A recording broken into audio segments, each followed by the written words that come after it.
para sa LU.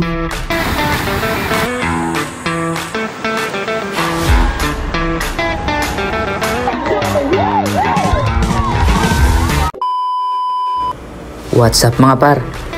9 PM bumiyaya ako papuntang LU. Sumaglit nga pala ako dito sa may lakeshore para mag jingle break at mahaba-haba rin yung biyahe.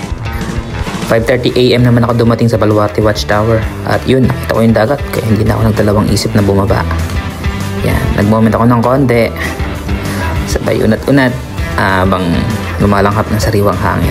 At since umaga na yan, nag-decide na rin ako mag-breakfast dito sa Lola Mendings.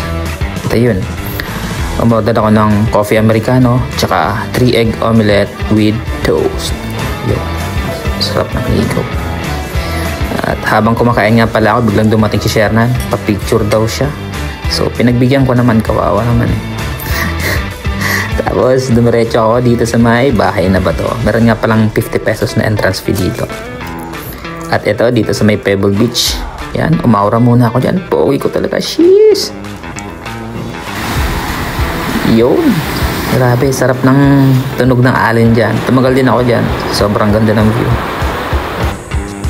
Pinuntahan ko din pala yung Bohol-like man-made forest nila dito sa LU. Yun, sobrang ganda. Ay, hindi yung nagpipicture. Para nakarating ka na rin sa Bohol. At yun, hapon na ako dumating sa may San Juan Beach.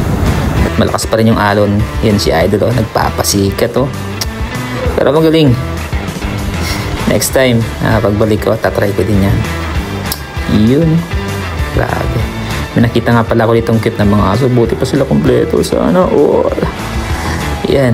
May nagpaparasailing dito. Di ko sure kung parasailing din yung tawag yan. Yan. Pinanood ko na rin yung sunset kahit mag-isa lang tayo. Nagdrama yung tito nyo. At yun, kinagabihan. Nag-party na.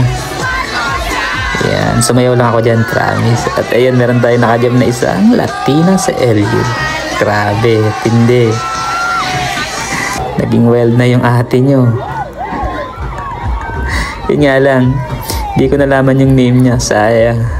Comment nyo na lang kung kilala nyo. Yun lang. Peace and love.